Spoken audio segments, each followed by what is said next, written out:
Hey, John.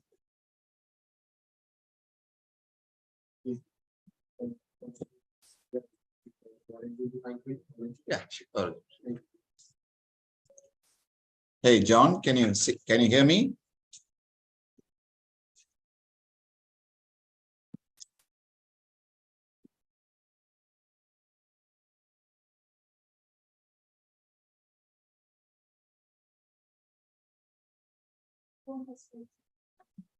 Iype, I can hear you. Hey, guys. I'm at the. Hey, Vishal, good to see you, man. I'm at the Bamboo Restaurant in the Taj in Pune. Oh, hi, buddy. Hi. What's Hey, your John. Her name is Santwana. name? Oh, Vishal, you want to go first, buddy? sure. Happy to. Yeah, John. Vishal is a robotic surgeon. John is one of the best head and neck guys on the planet. So let Vishal talk to you about what he's been doing, and then I'll join in. I had this same talk in Jaipur today morning. So Oh, is it? Okay. yeah. I just talked on the future of meningioma surgery, and this is exactly what I want to talk today. It's our talk on innovations. Tomorrow I have this talk with Monday I have this talk with the lady who does the segmentations and AI and everything. So Okay. I'll be very happy that if you can join in. Sure. More than glad. So I was actually in Coorg. I was biking from Coorg to Mysore. I just completed the biking, and then we had a 3-day research offsite meeting to do a deep dive into research, into all aspects of advances, molecular oncology, and all of this. So good discussion we had. And I have promised John that I'll do the first remote robotic neurosurgery. So I need to get the robot, and we are. Hey, John, you're muted, man. You're muted.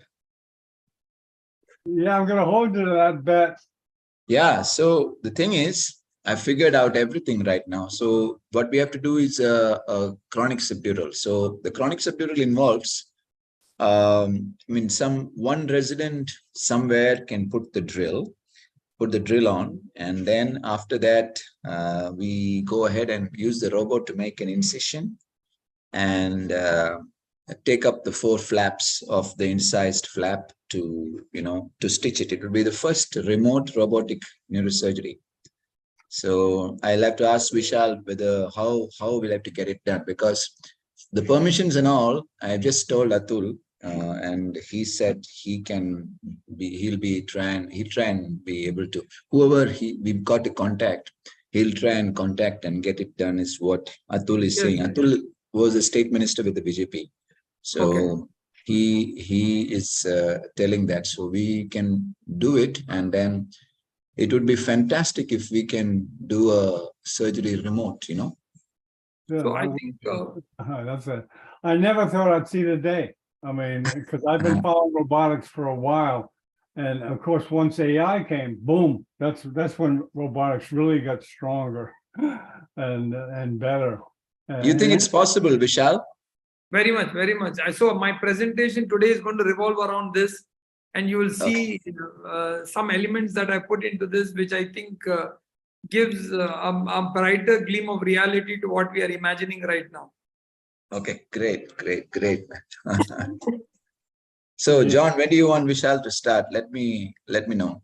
Yeah, okay. Any vendors that want to show what the robotic system is, I'm welcome. Well, they're welcome. So I'll ask Rajkumar whether his robotic exoscope and endoscope, they would want to. I'll ask them, but let Vishal proceed with that. Vishal proceed with his talk. If you think. Okay, let's get going then. Okay, 10, 9, 8, 7, 6, 5, 4, 3, 2. Good morning from Miami Beach. This is Dr. John Bennett of Neurosurgical TV. That's the beach right there. That's the real beach. Today, we have the regular neurosurgery innovations. Yeah, That is Rajkumar, the see. Cherian, longtime neurosurgical educator that is doing a lot of robotics, and he's got a guest, Dr. Vishal Rao. I'll let Iype introduce Vishal. He's a ENT gentleman from the Dr. HCO Cancer Center in Bangalore, India. Okay, Iype, it's all yours.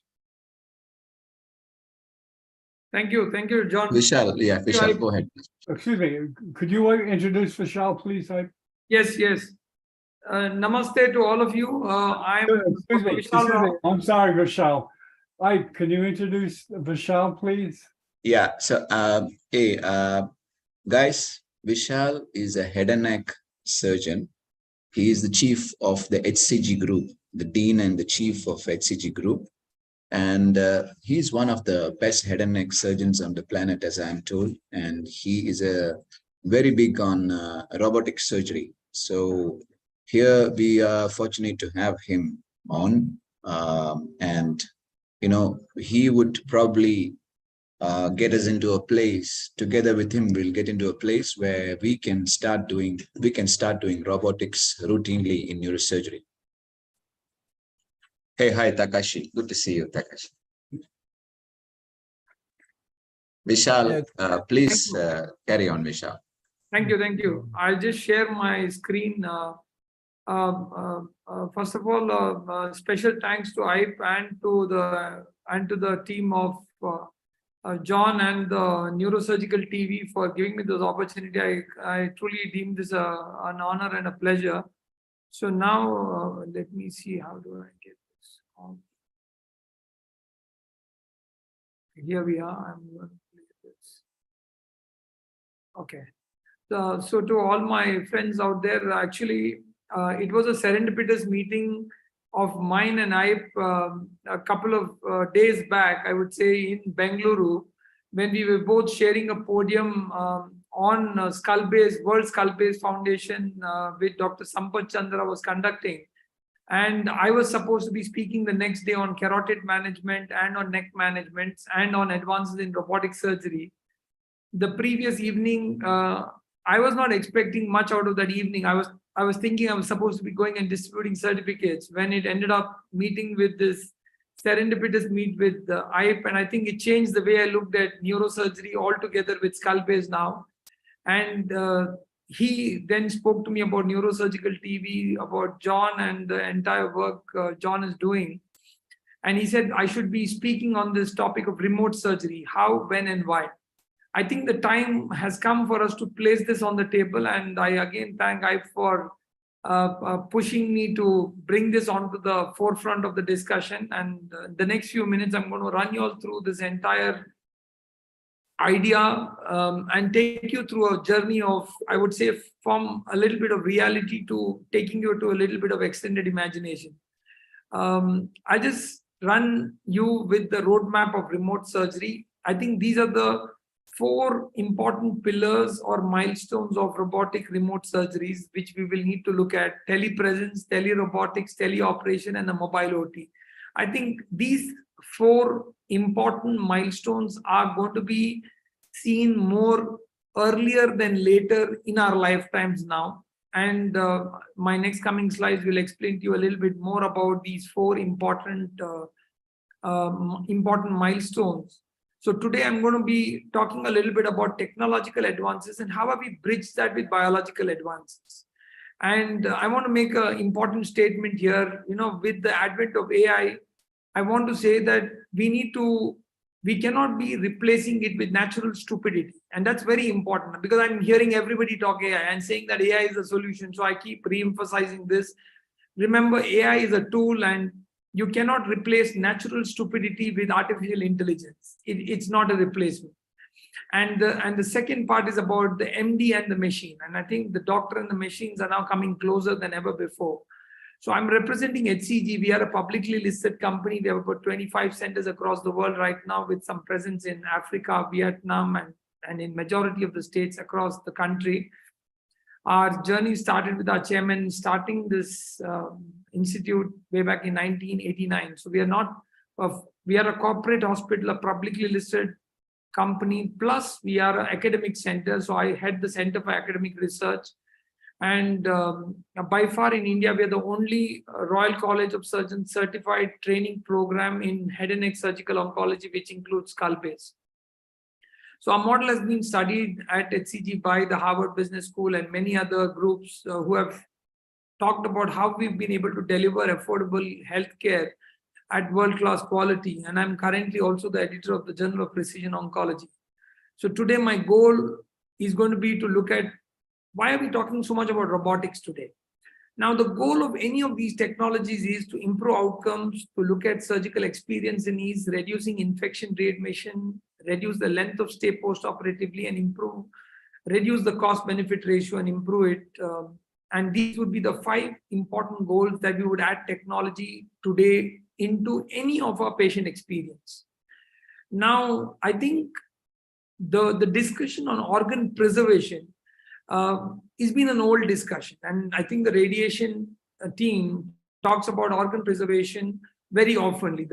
It's the non-surgical way of organ preservation, which is very famous. But I would like to differ here and say that we've entered into the era of surgical organ preservation, where an organ preserved is an organ functional. Many of the times we see in many of the non-surgical treatments that the organ that is preserved is an organ that is dysfunctional. And that's not what we want to achieve out of this. The most important principle of organ preservation is going to be functional organ preservation. Now, I am using the example of laryngeal cancer because I think this graph that I'm depicting below was a part of the editorial that came from the Laryngoscope Journal from US by Jonathan Johnson. It's a very nice picture that you're seeing below, and I want to take a minute to explain this. Look at this figure on the X and the Y axis. On the X-axis is the time frame, and on the Y-axis is the progress rate. Now, every time we go from medical school in the X-axis to end of residency, and you look at adding a new therapeutic or a new procedure, the more proficient we are in our progress from beginner, advanced beginner, competent, proficient, expert to a master. This graph clearly shows us somewhere that every time that you add a new therapeutic, a procedure, or a diagnostic, there seems to be a small dip in the graph of efficiency.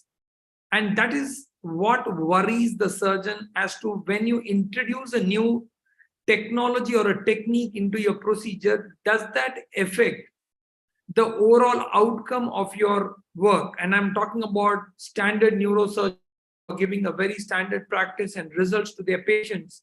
Why would you want to add a technology that is going to suddenly reduce the outcomes of your overall work? And that's what we do not want to happen. Now, thankfully, we are entering into the era of very interesting technologies of health 2.0, and I've listed 12 that are going to transform the decade of 2020 era. This entire decade is going to be for these 12 things: digital diagnostics, IoTs, ultra-fast scanners, wearables, blockchain, digital therapy, big data, nano health, AI health, hackathon, system learning, and robotics.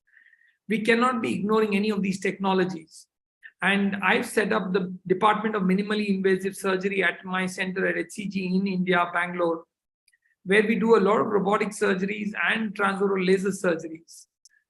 Now, the robotic surgery that we have currently, and which is being used in about more than 90 countries across the world, is the classic master-slave robotic system. That means you give it some orders, it is able to follow it and follow your instructions. So it's still a master-slave robotic system. In the classic sense of it, it's not the full-fledged automated robot. Now, let me take you to a little bit of basics in AI. And this is something that is mandatory for us to know before we jump into robotics. There are stages of AI, there are types of AI, and there are domains of AI.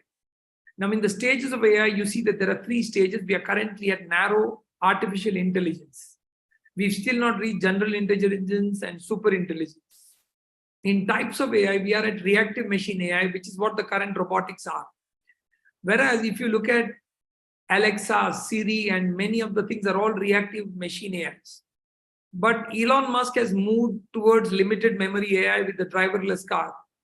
And what Stephen Hawking was worried about was that when we reach theory of mind and self-aware AI is when the worry is going to happen, when there is going to be emotive intelligence that is going to be there to the robots and to the machines. So we've got several domains, and today I'm going to focus on robotics in this area, but I think all the other 5 domains are equally important when we are going to look at advances in technology. Now, if you look at this particular graph, and I'm talking about industry, web, and health, and industry is at version 4.0, web is at version 3.0, and health is still grappling with 2.0. So health has been 2 generations behind industry and 1 generation behind web. And this is very important for us to know that unfortunately health has been very, very slow in adapting technology. And I've given one of the reasons which I stated earlier, that the possibility of reducing proficiency, efficiency, and outcomes in your treatment leads healthcare to be a little lag in technology compared to web and industry. So if you look at narrowband artificial intelligence today, with reactive machine AI, we are managing health records data, doing repetitive jobs, treatment designing, digital consultation, virtual nursing, meditation management, drug creation, precision medicine, health monitoring, and health system analysis. These are 10 areas that we are repeatedly using today. But there was a very interesting thing. I must tell you all this. When I was giving a keynote address in about 3 years back, in 2019, when I was giving this keynote address, I was telling them about, taking you back to the previous slide, that what Stephen Hawking said, the theory of mind and self-aware AI. I said, maybe in 10 years from now, by 2029, we will be able to see theory of mind come into vogue. I was proven completely wrong. You know, this particular slide here is talking about Lemoyne, a person from Google who was put on gardening leave because he was able to crack the theory of mind, you know. And this is very interesting because he was able to give emotions and intelligence and senescence to a robot. So what I thought will happen in 2029 happened actually in 2022. So my friend, what I'm trying to tell you is, don't think that it's going to be very far away that we're going to be looking at sudden leapfrogs in technology that's going to happen. It may be just around the corner, maybe a week away. So looking back at myself a few years back when I was operating on open procedures, to today, I'm saying that I'm not washing up. It's my robot that has washed up, and I'm sitting in a corner with a cup of coffee and managing my carotids to 1 millimeter precision. I was able to, when we were performing some of these procedures, hold the carotid artery very interestingly, nicely, firmly, and with sub-millimeter precision, leave it over there for a few minutes for me to take a break and concentrate better, plan the thing better. What I'm trying to tell you is, if I was in an open procedure, there's no way for me to handle the carotid artery, hold it, and just wait over there. But that's what robotic surgeries has done to us today. The 3 important aspects of robotic surgeries are the surgeon's console, the patient's cart, and the viewer's console, which is the assistant's console, the vision card that you're seeing with the screen.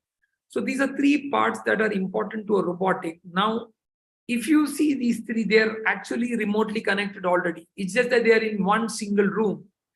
And with these, we've been able to get precision surgeries back into precision oncosurgeries, and hopefully we're going to open it up to precision neurosurgeries. Now, today I'm here to talk to you about the first ever telesurgical operation that was carried out, the Lindbergh surgery in 2001 by Professor Jacques, which was where he was located in New York, and he performed the surgery in France. Now, this has already happened in 2001. So what I'm talking about is not something that we have to do some completely novel today. Somebody in 2001 already pulled this off. And just for your information, they called it the Lindbergh surgery, which is named after Lindbergh, a US Marine Air Force pilot who actually did the first transatlantic flight from New York to France, non-stop. And I think that's where this name of Lindbergh surgery comes from. Now, this Zeus robotic surgical system is now taken over by Da Vinci, by Intuitive. And what I'm looking at is, it's been 22 years, and I think it's time for us to progress and take the next leap. And that's what I was telling Iype and discussing with him that it's time for us to bring to light something in this area and show to the world that these are things that are feasible in the current era of technology. Now, when they did it in 2001, they took high-speed fiber optic services, and you can see the complex circuit of how they used the monitor, the computer, the conferencing with endoscopy cameras, the robotic and the voice commands that they did to pull this off in such a complex manner, transatlantic. Now, these transcontinental surgeries have been published well and accepted in medical literature. And following that, there have been many procedures that have been tried by people, something which was recent in 2014 in Canada that they tried on, again, which has been successful. So what I'm talking about is not something that has not been tried, but I think there are areas that people have not yet gone and ventured into. And that's where I think me, Iype, and John are talking about to you all, that it's time for us to look beyond the boundaries that has been set by us through the mindset that we have been created and brought into. So a lot of literature has been pouring in after that. And what I want to bring to your notice now is we no longer need this kind of fiber optic techniques, but we can directly shift to 5G now. And with 5G, we can create a video data transmission for telesurgery and be able to do remote surgeries. China has already created some amount of telementored 5G powered procedures at this point in time. And I think there's a lot of data out there for us to look at and learn before we reinvent the wheel. And I think we are at the right point in time for this particular seminar at the Neurosurgical TV to discuss this. So robot, as you see from 1999 till present, has gone through a lot of advances that is happening. And when I was talking to the Intuitive team, both at India and US, they said they've not yet ventured fully into neurosurgery, but it would be a very exciting area for them to explore with the single port system. So currently, I've published a lot of papers on this area, and these are some of the pictures that I was showing to you. This is a young gentleman who underwent a maxillectomy approach, which was done transorally with robotics along with the neck dissection. This is a post-operative picture because he had absolutely no scars visible. It was a concealed scar that was only present behind the ear, which was used by the robot. So routinely, I'm using robots now. This is a patient of mine. Earlier, when we do a mandibulectomy, a complete transmandible approach, we would remove the entire mandible. Now, this entire procedure was done robotically, and this is a poor patient, a tailor from a small town in our state, who was able to afford this procedure. And that is the magic of technology today, that we are seeing that this gentleman, a tailor, today has gone back to life. It's 2 years from the time of the surgery, and he keeps telling his clients who come to him and poses a challenge saying, can you tell me which side my surgery was done? Because even without a jaw, if you could be able to give this patient this kind of cost message, I think we've changed the game in terms of mutilating surgeries today. There's another very quick example I would like to give of a very complex case that came to me of the base tongue. Tongue-based surgeries are very complex. This was a patient who had failed chemoradiation therapy in 2018 and came to me with a PET scan with a recurrence. Now, when I looked at it, I was taught during my medical school days that base tongue surgeries, if you have a tumor recurrence, you have to remove the full tongue. But I went ahead and I looked at the option of saying, can we do a lingual artery embolization only of the posterior base tongue branches, which means it's like saying I'm going to remove the basement, but keep the ground floor and the first floor intact, which is not logical. When we first attempted this entire thing, people told us it may not be logical to actually attempt something like this, but my intervention radiologist was very confident and he said we should be able to do this. And we carried out the first procedure, and this is the patient 7 months later. I'm just showing you, he's got a normal tongue, and this is the video endoscopy where we are showing that through the voice box, he's completely now disease-free. It's been more than 5 years that he's living a normal life, eating and swallowing. A conventional person would have lost his voice box, lost the tongue, with a detrimental quality of life. And this is the gentleman here who's having a completely new base tongue that has been recreated by nature. We did not do any reconstruction in this. And that's the magic of technology being blended with good science today. Today, after a series of more than 10 cases, we published this as an original research in one of the most reputed journals in head and neck today in the world. And this is now considered a standard procedure. As I come to the end of this particular presentation, I would also like to, Iype and me spoke a lot about Hololens, and I was sharing how we've been using Hololens today to look at telepresence and trying to simulate a remote surgery which was done in another district in my state, where during COVID time, my colleague wanted me around with him, and I was not able to travel, but we were able to, with the help of the HoloLens.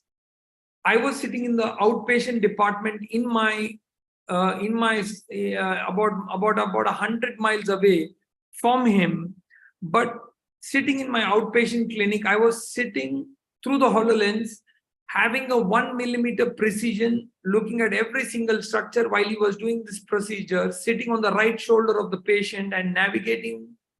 And that's me in the corner in the OPD that you're seeing. And what you're seeing as a part of the tile image here is what the surgeon is seeing me over there. So he could actually interact with me in live. And I was able to sit down and brief him in a 1 millimeter precision with this surgery. So I'm just going to play this video, which is the end. I'm almost at the end of my presentation. So I'm just going to play this video for the sake of Vishal, please carry on, because I'm so impressed with this talk, so that I would rather that you carry on, you show what you have to show, man. I mean, I can talk another day, but this is really, really impressive. And this is what we have to bring into neurosurgery. Cancer takes away 1 Indian every 8 minutes. 1 out of every 10 Indians. Someone's father, someone's wife, someone's daughter will be affected before the end of the decade.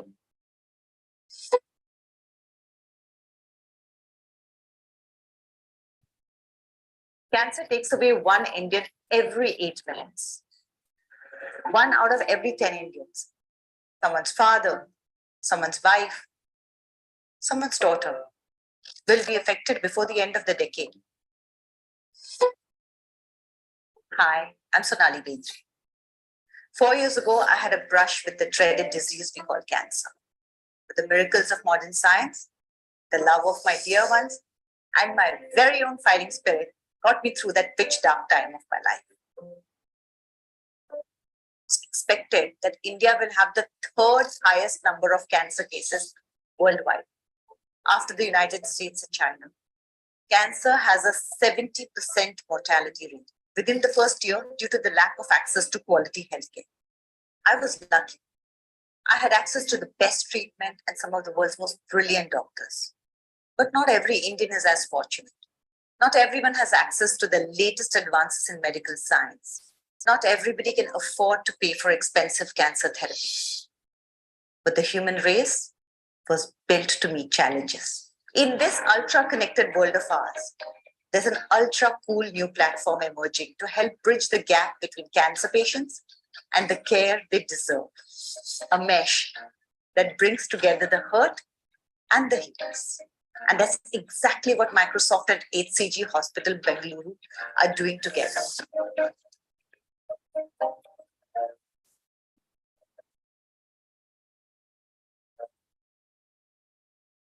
The name of the game in cancer treatment is to deliver right treatment at the right time with precision, so there are no side effects and actually the outcomes will be far better.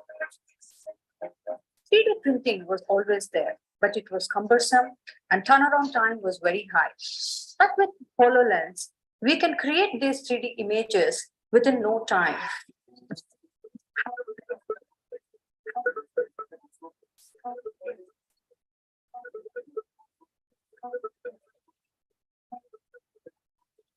And with the Microsoft Mesh, our doctors can come together in the virtual world, discuss cases, and come to the diagnosis and the prediction and the treatment protocols. This point, if you can take bones from these areas and replace, can a scapula flap work is what you need to consider. Microsoft Mesh, a collaboration and communications platform that can be used to harness the awesome potential of mixed reality and use it to change lives, to save lives. This is visualization of a kind that was never possible in the past, being able to reach out and virtually touch rich 3D imagery. For a doctor who's been practicing for 45 years, both in United States and India, for me, it is truly a game changer. With this technology, I think the greatest beneficiary is not only the doctors, the technology experts, the hospitals, but the most important thing, the patient will get the right treatment at the right time. This is what I think we can achieve. What we thought was a dream today is thankfully is a reality. We all view the world through our own lens, but with Microsoft Hololens, the world of medicine opens up a new frontier. What you're about to see now is real, not something out of a movie. 2/3 of our HCG hospitals are in smaller cities, and having the support of our clinical experts in Bangalore available to them helps us to perform more high-end complex procedures in these cities. Few days ago, Dr. Vijay from our Mysore hospital wanted the support from our head and neck oncology expert in Bangalore, Dr. Vishal. And Microsoft HoloLens, with its remote assist technology, made it possible in a very effective manner.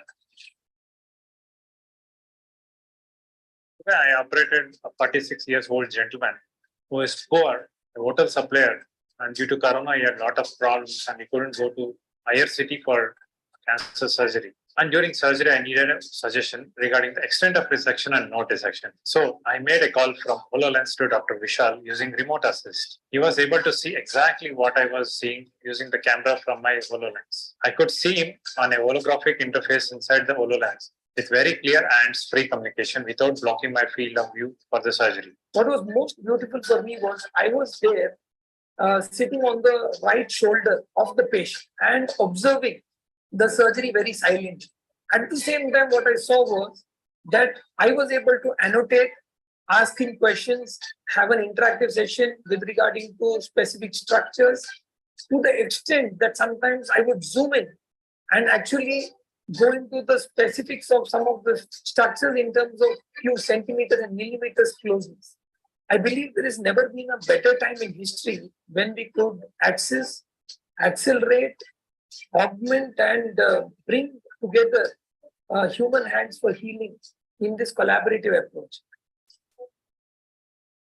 What you saw here today was a miracle of technology powered by the miraculous human spirit that makes every modern marvel possible. As Dr. B.S. Ajay Kumar so aptly said, what we once thought was a dream is today, thankfully, a reality.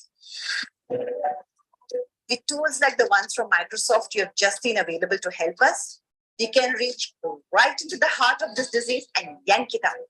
And we can do it all remotely. The future truly is here. And here can be anywhere.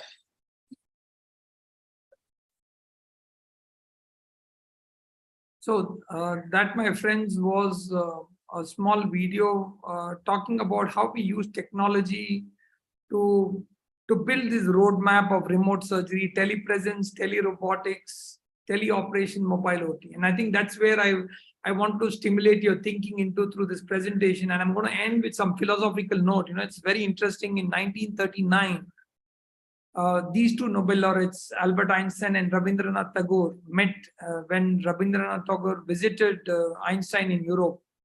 And it was a very interesting discussion between both of them. And Einstein asked Tagore, you know, there are two different concepts about the nature of the universe, the world as a unity dependent on humanity and the world as a reality independent of the human factor.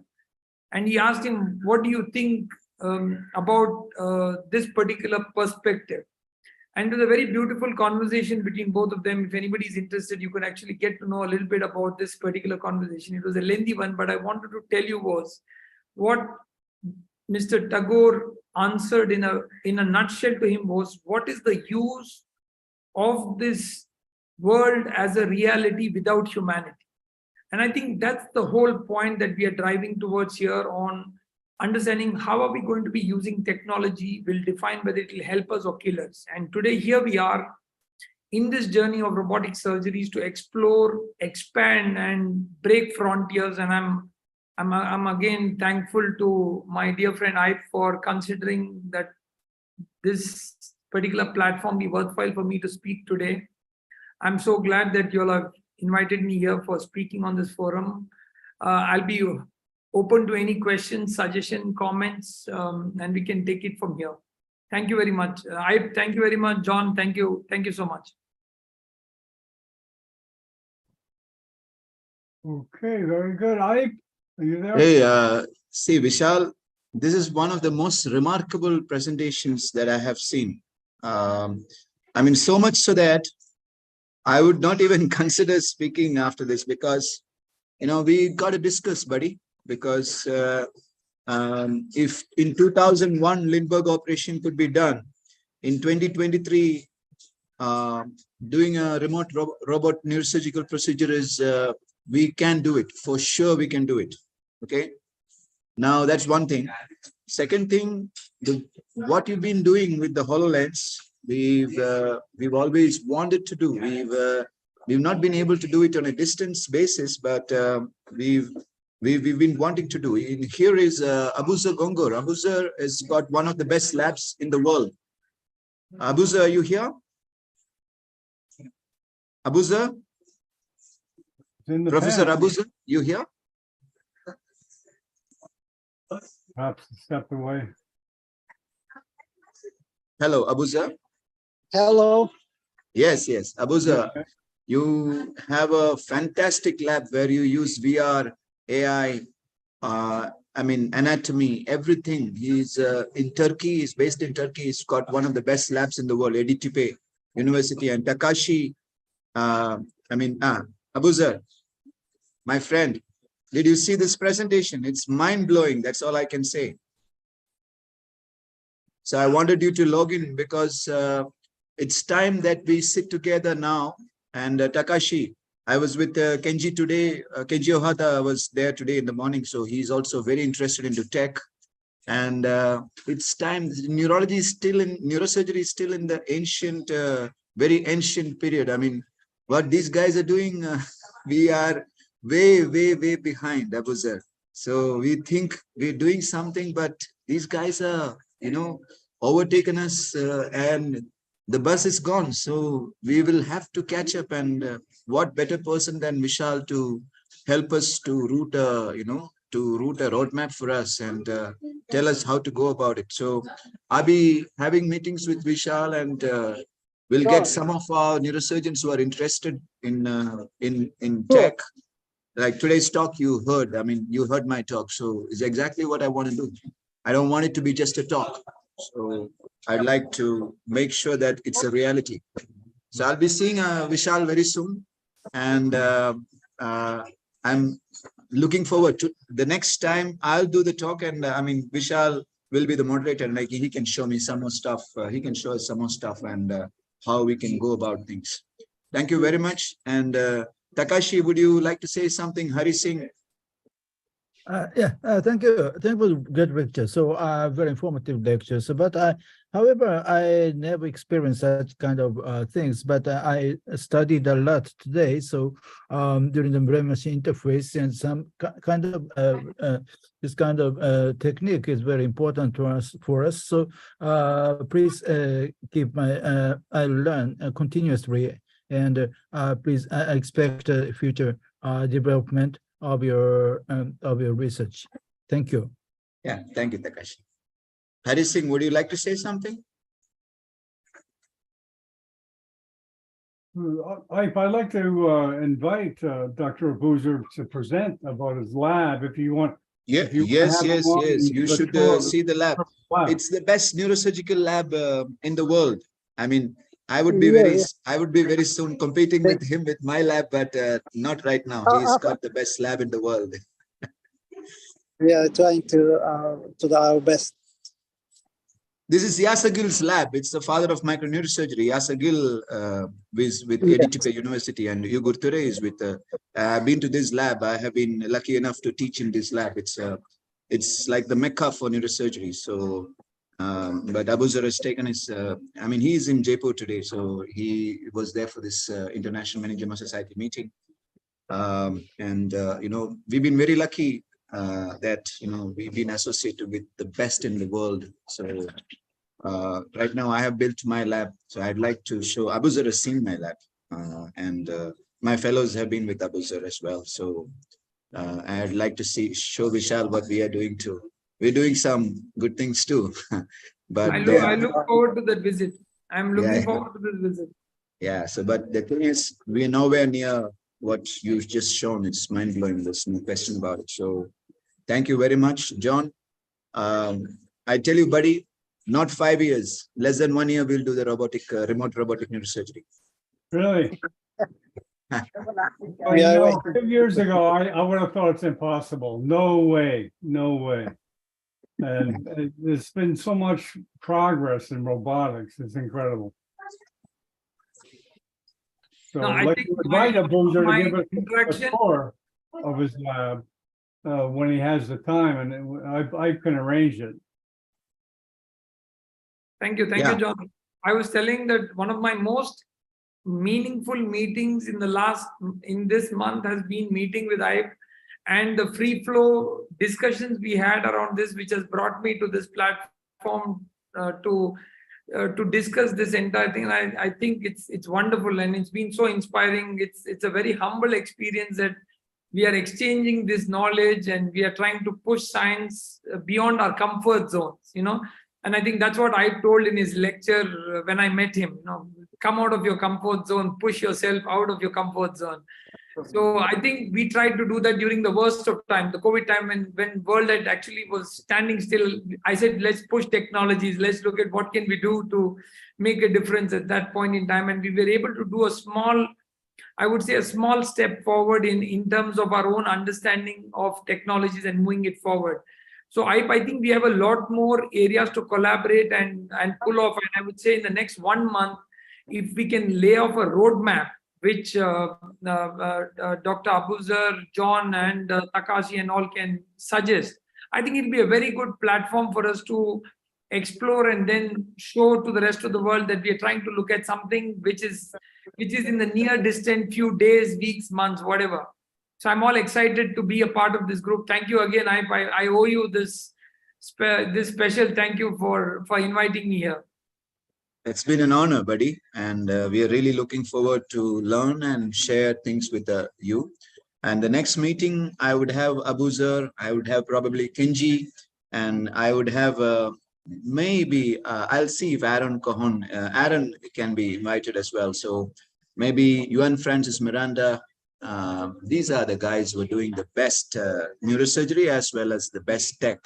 So we will invite everybody. Abuzar, I will also send invitations to all of you, and then we'll call all of these guys, and then after that we will have a discussion with Vishal. This would be the cream of neurosurgery. I mean, the who's who of neurosurgery on the planet. And we will have a discussion with Vishal, and then we'll see what we can do. With respect to robotics and with respect to virtual reality, artificial intelligence, and things like that. And let's take it forward from there. And I am going to invite Vishal to see my center as well.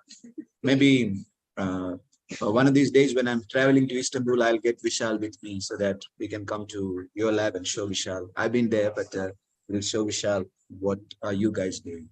And I've applied for an observer post with Iype for a few days. Oh, good.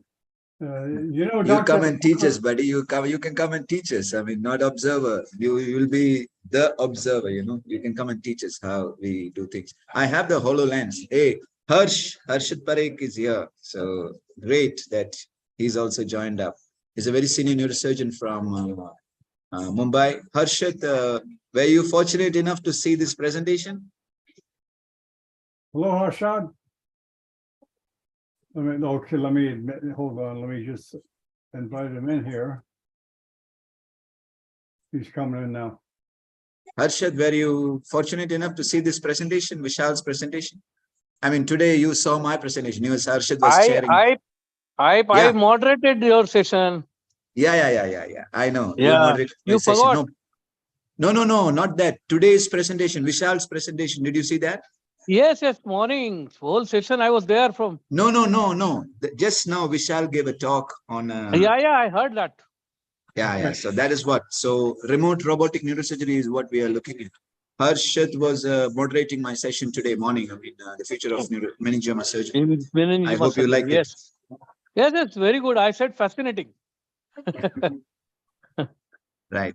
So I'd present the next, in the next Saturday, I'll present the same thing, but Vishal, and we'll invite a few of the real heavyweights from all over the planet, and then we will see what we can do.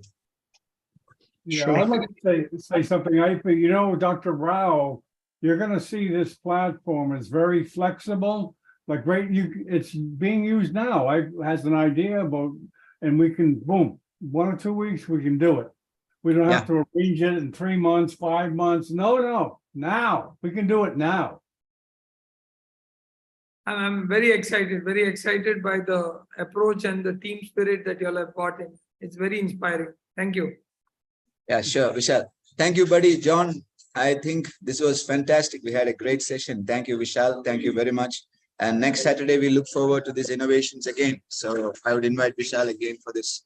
Abuza, Harsh, we'll get you and Francis Miranda, Aaron Cajon, Godol, and I'll tell Kenji and the rest of his Japanese team as well. Takashi, we will get the Japanese team as well. So thank you very much. God bless, guys. Bye-bye. We'll end the presentation, but stick around.